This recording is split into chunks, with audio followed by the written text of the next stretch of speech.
Ready start. महोदय, सामुदायिक और सामाजिक परिसंपत्तियां सर्जित करना ग्रामीण गरीबों को प्रत्यक्ष तथा निरंतर लाभ पहुंचाने हेतु उनके लिए परिसंपत्तियों का निर्माण करना, मजदूरी स्तरों पर सकारात्मक प्रभाव डालना, ग्रामीण लोगों के जीवन स्तर में समग्र रूप से सुधार लाना। गरीबी की रेखा से नीचे बसर करने वाले लोग लक्षित वर्ग हैं। अनुसूचित जातियों, अनुसूचित जनजातियों और मुक्त बंधुआ मजदूरों को वरीयता दी जाती है। रोजगार के 30% अवसर महिलाओं के लिए आरक्षित हैं। केंद्र और राज्यों द्वारा 80 व 20 के अनुपात में व्यय वहन किया जाता है। केंद्रीय आवंटन देश के कुल गरीबों की तुलना में राज्य संघ शासित क्षेत्र के गरीब ग्रामीण लोगों के अनुपात के आधार पर किया जाता है। वे सभी कार्य शुरू किए जा सकते हैं जिनसे टिकाऊ उत्पादक स्वरूप की सामुदायिक परिसंपत्तियों का सर्जन होता है। पंचायत समिति द्वारा परियोजना का मूल्यांकन और अनुमोदन किए जाने के पश्चात उसे अनुमोदन देने हेतु ग्राम पंचायत समक्ष है। संसाधनों का कम से कम 60% भाग मजदूरी घटक पर खर्च करना होता है। जवाहर रोजगार योजना के कार्यों के निष्पादन हेतु ठेकेदारों अथवा बिचौलियों को लगाए जाने की अनुमति नहीं है। मजदूरों को रियायती दरों पर प्रतिदिन 2 किलोग्राम खाद्यान्न दिया जाता है।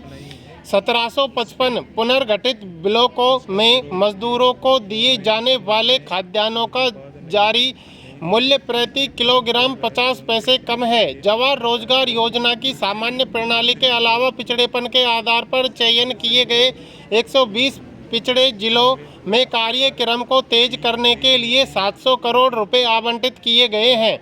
जवाहर रोजगार योजना की तीसरी पद्धति में विशेष और अभिनव परियोजनाएं प्रारंभ करने का प्रावधान है, जिनका उद्देश्य मजदूरों का नगरों में पलायन को रोकना, महिलाओं के लिए रोजगार के अवसर बढ़ाना तथा स्वयंसेवी संगठनों के माध्यम से ऐसे विशेष कार्यक्रम चलाना है जिनका ध्येय जल संभरण विकास, बंजर भूमि का विकास करना हो। मानव जीवन यापन के लिए आवास महत्वपूर्ण है और इसलिए सामाजिक आर्थिक विकास के लिए यह आवश्यक है।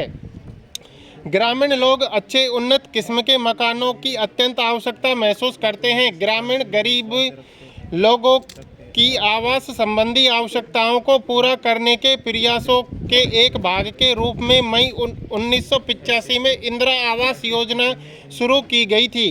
यह कार्यक्रम अब जवाहर रोजगार योजना की उपयोजना के रूप में कार्यान्वित किया जा रहा है। इस कार्यक्रम का उद्देश्य गरीबों में निर्धनतम लोगों के लिए निःशुल्क रिहायशी मकानों का निर्माण करना है। ग्रामीण क्षेत्रों में अनुसूचित जातियों, अनुसूचित जनजातियों तथा बंधुआ मजदूरों को वरीयता दी जाती है। जवाहर रोजगार योजना के तहत राष्ट्रीय स्तर पर 10% संसाधन इस कार्यक्रम के लिए निर्धारित किए जाते हैं। जिलों में निधियों का वितरण अनुसूचित जातियों, अनुसूचित जनजातियों तथा मुक्त बंधुआ मजदूरों की कुल ग्रामीण जनसंख्या में से इस विशेष वर्ग के गरीबों के अनुपात के अनुसार किया जाता है। मकानों का आवंटन लाभ भोगी परिवार की महिला सदस्य के नाम किया जाता है।